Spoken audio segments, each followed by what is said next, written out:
चलिए अब addition of halogen के बाद नेक्स्ट वाली रिएक्शन जो है ना अल्काइंस के लिए, दैट इज ऑक्सीडेशन।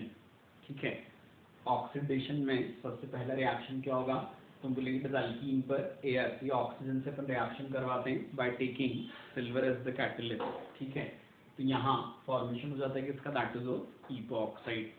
ठीक है, क्या बोला हमने, अल्कीन पर ऑक्सीजन की रिएक्शन जब होगी सिल्वर कैटलिस्ट लेकर हीटेड कंडीशंस में, तो क्या हो जाता है, यहाँ इपोक्साइड बन जाएगा। ठीक है, अब कौन सी चीज होती है, तो हम बोलेंगे ऑक्सीडेशन में ही अगला वाला जो ऑक्सीडेशन होता है ये क्या रहेगा, दैट इज हाइड्रोक्साइलेशन होता है। ठीक है, हाइड्रोक्साइलेशन में कौन सी वाली चीज होती है, तो हम बोलेंगे बेयर रिएजेंट हाइड्रोक्साइलेशन जब हम करवाएंगे। ठीक है, तो बेयर्स रिएजेंट क्या होता है, तो हम बोलेंगे होता है 1% अल्कलाइन KMnO4 कूल्ड कंडीशन में, है ना। बेयर्स रिएजेंट इज व्हाट, तो हम बोलेंगे it is 1% alkaline KMnO4 under cold condition. ठीक है, ये क्या कहलाता है, बेयर्स रिएजेंट कहलाता है। ठीक है, बेयर्स रिएजेंट जो होता है ये क्या होता है, तो हम बोलेंगे पिंक या पर्पल कलर का सॉल्यूशन होता है ना। बेयर्स रिएजेंट इज व्हाट, तो हम बोलेंगे पिंक या पर्पल कलर का सॉल्यूशन रहेगा ये। ठीक है, कौन सी वाली चीज होती है इसमें, तो हम बोलेंगे कि अल्कीन या अल्काइन इनसे रिएक्शन करने के बाद ये बेयर्स रिएजेंट का जो पिंक या पर्पल कलर का सॉल्यूशन होता है ये क्या हो जाएगा, डीकलराइज हो जाता है। ठीक है, तो बेयर्स रिएजेंट का पिंक या पर्पल कलर का सॉल्यूशन जो होगा ये अल्कीन या अल्काइन के साथ रिएक्शन करके डीकलराइज हो जाता है। ठीक है, तो डीकलराइजेशन ऑफ बेयर्स रिएजेंट जो होता है इसको यूज किया जाता है किसके लिए, तो हम बोलेंगे that is used for identification of unsaturation. आया समझ में बताइए, है ना। क्या बोला हमने, डीकलराइजेशन ऑफ बेयर्स रिएजेंट इसको यूज करेंगे किसके लिए, अनसैचुरेशन के आइडेंटिफिकेशन के लिए। क्योंकि कौन सी चीज होती है, तो हम बोलते हैं बेयर्स रिएजेंट का पिंक या पर्पल कलर का सॉल्यूशन जो होता है वो रिएक्शन के बाद डीकलराइज हो जाता है। क्लियर बेटा अच्छे से। ठीक है, अब ये चीज जो अपन बोलते हैं कौन सी, हाइड्रोक्साइलेशन, इसका मीनिंग क्या है, तो हम बोलेंगे कार्बन कार्बन पाई बॉन्ड टूटेगा और दोनों कार्बन पर क्या जुड़ जाएगा, एक एक OH जुड़ जाता है ना। कार्बन कार्बन पाई बॉन्ड का टूटना और दोनों कार्बन पर OH का जुड़ना, आगे समझ में। ठीक है, अब कौन सी चीज अपन बोलेंगे बेटा इसके बाद इसमें, बेयर्स रिएजेंट से ना जब किसकी अल्कीन की रिएक्शन होगी तो क्या होता है, MnO4 नेगेटिव का अल्कीन पर एडिशन होता है, पाई बॉन्ड टूटेगा और ये जुड़ जाता है। ये जो कंपाउंड बनता है ये क्या कहलाता है, साइक्लिक मैंगनीक ईस्टर कहलाता है ना। ये क्या रहेगा, दैट इज साइक्लिक मैंगनीक ईस्टर। इस पर वाटर क्या करेगा, Mn पर न्यूक्लियोफिलिक अटैक करता है क्योंकि मैंगनीज पर 4 ऑक्सीजन लगे, तो वाटर का OH कहाँ जुड़ जाता है, मैंगनीज पर, और वाटर के ऑक्सीजन पर जब 3 बॉन्ड्स बन जाएंगे मैंगनीज से जुड़ने के बाद, तो यहाँ से क्या निकलेगा, H पॉजिटिव, वो कहाँ से लगाता है, O पर। ठीक है, तो ये बन जाएगा तो OH, वाटर का जब फिर से अटैक होगा तो क्या हो जाएगा, दूसरी वाली वाटर का OH Mn पर और वाटर का H O पर आ जाएगा, तो क्या बन जाता है, OH। तो हाइड्रोक्साइलेशन हो गया। क्या मतलब था हाइड्रोक्साइलेशन का, कार्बन कार्बन पाई बॉन्ड का टूटना और दोनों कार्बन पर OH का जुड़ना। आगे बेटा समझ में। ठीक है, तो कौन सी चीज हो जाएगी, यहाँ हाइड्रोक्साइलेशन हो जाता है ना। क्या होगा, यहाँ पर दोनों OH कहाँ दिख रहे हैं हमको, सेम साइड दिख रहे हैं ना, तो इसको हम क्या बोलेंगे, दिस इज सिन हाइड्रोक्साइलेशन। ठीक है, तो बेयर्स रिएजेंट से होने वाला जो हाइड्रोक्साइलेशन होता है ये सिन हाइड्रोक्साइलेशन होता है। आगे बेटा समझ में पूरा ये है ना, बेयर्स रिएजेंट से होने वाला hydroxylation is what, so that we say syn hydroxylation. तो हाइड्रोक्साइलेशन सिंपल है, क्या है, that is carbon carbon pi bond तोड़ो और OH को जोड़ो। समझ आ गई बेटा बात ये।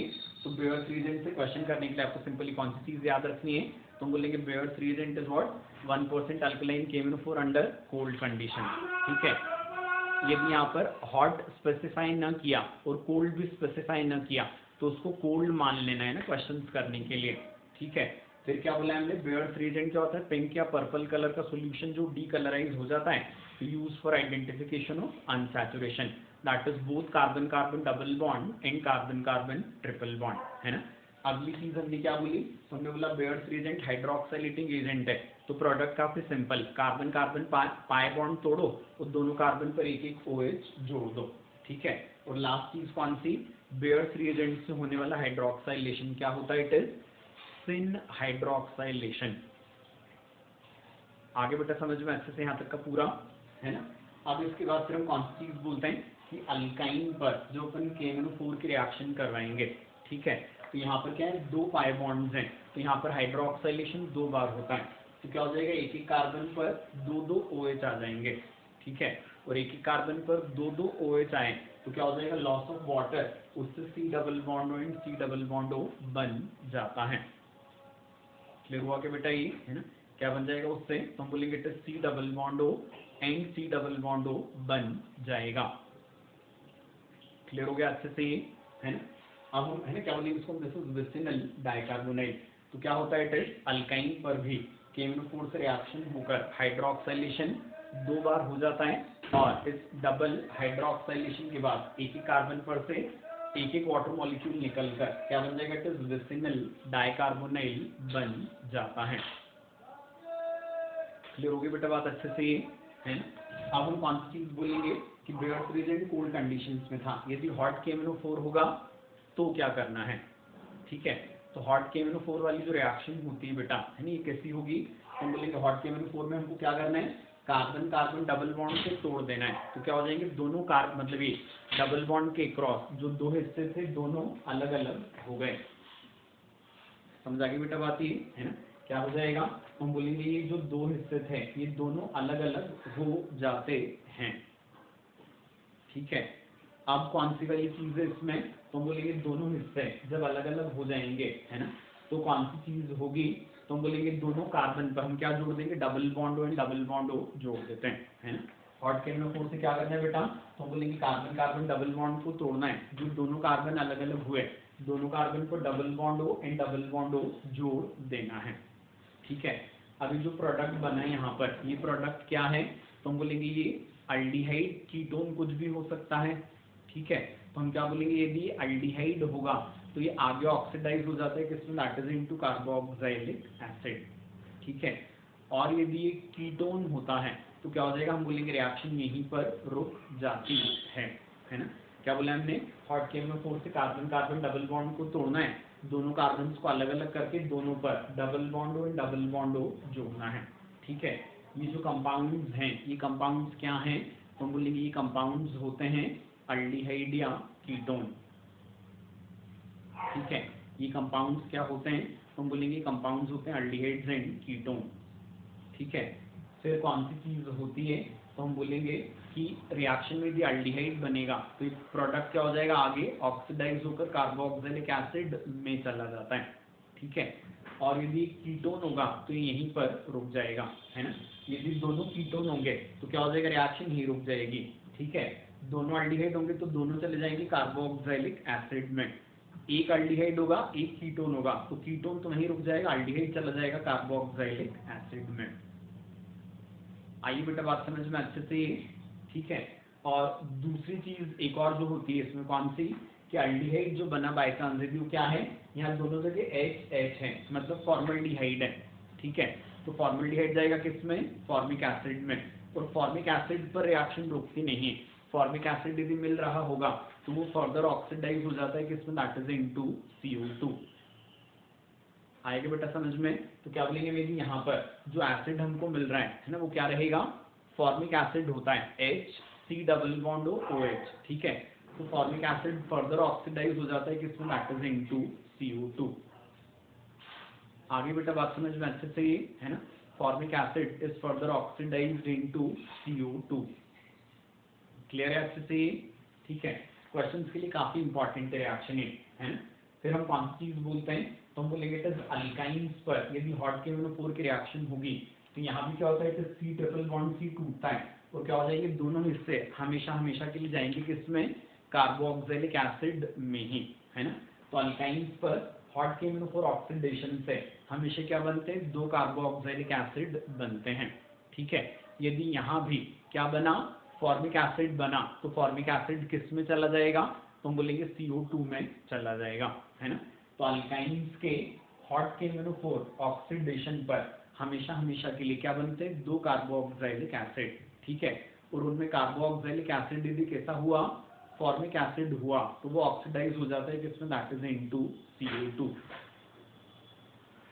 आगे बेटा बात समझ में, फॉर्मिक एसिड जो है वो ऑक्सीडाइज हो जाएगा किसमें, that is into CO2। Clear हो गई बेटा बात अच्छे से, ये है ना।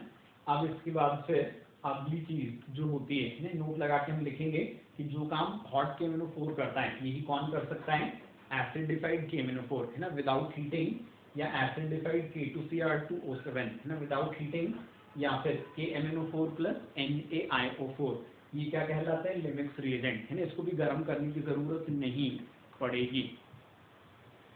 आई क्या बेटा बात समझ में, है ना। तो हम कौन सी चीज बोलते हैं कि जो काम हॉट KMnO4 ने किया, वही काम कौन कर सकता है, एसिडिफाइड KMnO4 या एसिडिफाइड K2Cr2O7, या कौन कर पाएगा, तो हम बोलेंगे it is KMnO4 plus NaIO4। ठीक है, it is KMnO4 plus NaIO4, जो क्या होता है, लिमिक्स रिएजेंट होता है। समझ आ गई बेटा बात ये। ठीक है, तो ये तीनों के तीनों, है ना, बिना हीटिंग के वही काम कर पाएंगे जो किसने किया, दैट इज हॉट KMnO4 ने किया है। ठीक है, और दूसरा जो पॉइंट है इंपॉर्टेंट, वो क्या लिखेंगे, तो हम बोलेंगे ऐसी वाली ऑक्सीडेशन रिएक्शन जिसके होते समय क्या होता है, कार्बन कार्बन बॉन्ड टूटता है। ठीक है, तो ऐसी वाली जो रिएक्शन होती है ना, इसको क्या कहा जाता है, ऑक्सीडेटिव क्लीवेज कहा जाता है ना। क्या बोलेंगे हम, the oxidation reaction which is accompanied with breaking of carbon carbon bond. ठीक है, वो क्या कहलाती है, ऑक्सीडेटिव क्लीवेज, है ना, जिसमें क्या हो जाएगा, 2 कार्बन अलग अलग हो जाते हैं, है ना। तो hot KMnO4, acidified KMnO4, acidified K2Cr2O7 या लिमिक्स रिएजेंट, ये सब कौन सी वाली चीज करवाते हैं, तो हम बोलेंगे ये सभी क्या करवा देते हैं, दैट ऑक्सीडेटिव क्लीवेज करवा देते हैं। आगे बेटा समझ में। ठीक है, इसके बाद फिर कौन सी चीज अपन बोलेंगे, इट इज OSO4 या RuO4, है ना। इनमें क्या हो जाएगा, ये भी ये दूसरा हाइड्रोक्साइलेटिंग एजेंट होता है ना। OSO4 या RuO4 क्या करेंगे अपन इसमें, तो हम बोलेंगे अल्कीन पर या अल्काइन पर OSO4 इन ईथर डालते हैं, और उसके बाद सेकंड स्टेप में NaHSO3 प्लस H2O2 डालते हैं, है ना। ये रिएक्शन एग्जैक्टली KMnO4 के तरीके से होती है, तो तरीका अपन नहीं समझ रहे हैं, बस इसमें क्या याद रखेंगे, reagent OSO4 ether followed by NaHSO3 plus H2O2। ठीक है, क्या हो जाता है, तो हम बोलेंगे कार्बन कार्बन पाई बॉन्ड टूटकर 2 OH कहाँ आ जाते हैं, सेम साइड, तो क्या होता है, OSO4 से सिन हाइड्रोक्साइलेशन होता है।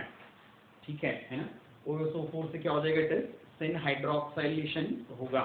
ठीक है, और दूसरी चीज कौन सी, अल्काइन पर जब देखेंगे तो क्या हो जाएगा, यहाँ पर तो हम बोलेंगे अल्काइन पर 2 बार हाइड्रोक्साइलेशन होकर क्या हो जाएगा, एक ही कार्बन पर 2 OH और लॉस ऑफ वाटर से क्या बन जाएगा, इट इज विसिनल डाइकार्बोनाइल बन जाता है ना। तो OSO4 से भी क्या होता है, इट इज सिन हाइड्रोक्साइलेशन होता है ना। अल्कीन अल्काइन पर प्रोडक्ट वैसे बनेंगे जैसे बेयर्स रिएजेंट ने बनवाए थे, है ना। एक चीज जो रहेगी यहाँ पर कौन सी, तो हम बोलेंगे यहाँ पे हाइड्रोलिसिस करवाते समय ना सेकंड स्टेप में H2O2 डाला, NaHSO3 तो क्या, that is the medium required for action of H2O2। ठीक है, H2O2 का काम क्या होता है, तो हम बोलेंगे यहाँ पर OSO4 जो रिएजेंट होता है, ये काफी ज्यादा पॉइजनस एंड काफी महंगा रिएजेंट होता है। ठीक है, तो इसको रिएक्शन में हम काफी कम अमाउंट में लेते हैं, बट कम अमाउंट में लेंगे तो क्या होगा, तो हम बोलेंगे रिएक्शन कंप्लीट नहीं हो पाएगी। ठीक है, तो रिएक्शन को कंप्लीट करवाने के लिए क्या करना पड़ता है, तो हम बोलेंगे यहाँ पर इस टाइप के कंपाउंड का हाइड्रोलिसिस होकर जो साइड प्रोडक्ट बनता है H2OSO4, है ना। H2O2 क्या करेगा, इस साइड प्रोडक्ट H2OSO4 को ऑक्सीडाइज करके फिर से किस में कन्वर्ट कर देता है, OSO4 में, और फिर ये जो OSO4 है ये अल्कीन पर क्या करेगा, फिर से हाइड्रोक्साइलेशन करवा देता है ना। तो H2O2 का काम क्या होता है, तो हम बोलेंगे कि H2OSO4 को रीऑक्सीडाइज करके OSO4 में कन्वर्ट करना।